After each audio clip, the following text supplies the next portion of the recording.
नुकत्याच संपन्न झालेल्या बिहार विधानसभाच्या निवडणुकीमध्ये महायुती गठबंधन, भारतीय जनता पार्टी, लोक जनशक्ती पार्टी व जनता दल युनायटेड या एनडीए गठबंधनाला मोठ्या प्रमाणात बिहार विधानसभेच्या निवडणुकीमध्ये स्पष्ट बहुमत मिळालेलं आहे आणि गेल्या पंचवार्षिकच्या निवडणुकीचा निकाल बघितला तर हा निकाल अतिशय अभूतपूर्व निकाल लागलेला आहे।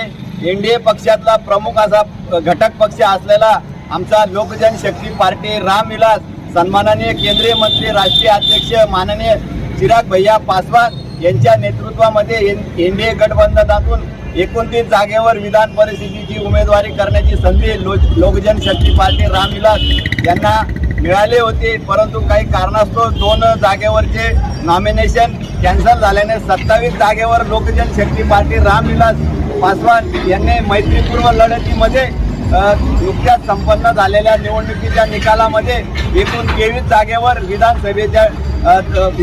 विधानसभेवर विजय मिळवलेला आहे व लोक जनशक्ती पार्टी रामविलास पासवानचे जे उमेदवार आहेत ते मोठ्या मताधिक्याने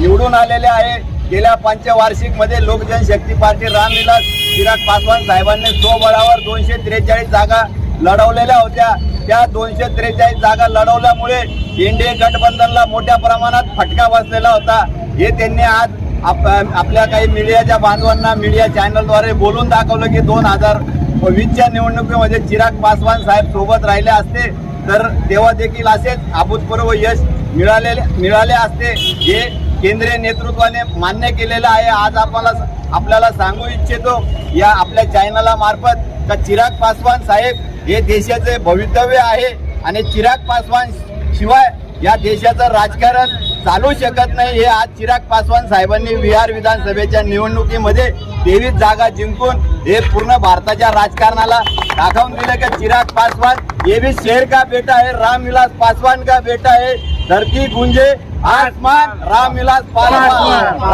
पासवान साहेबांनी एक वाक्य सांगितलं होतं की मैं जिस घर में दिया जलाने चला हूँ जहाँ सदियों से अंधेरा है, असे आपल्या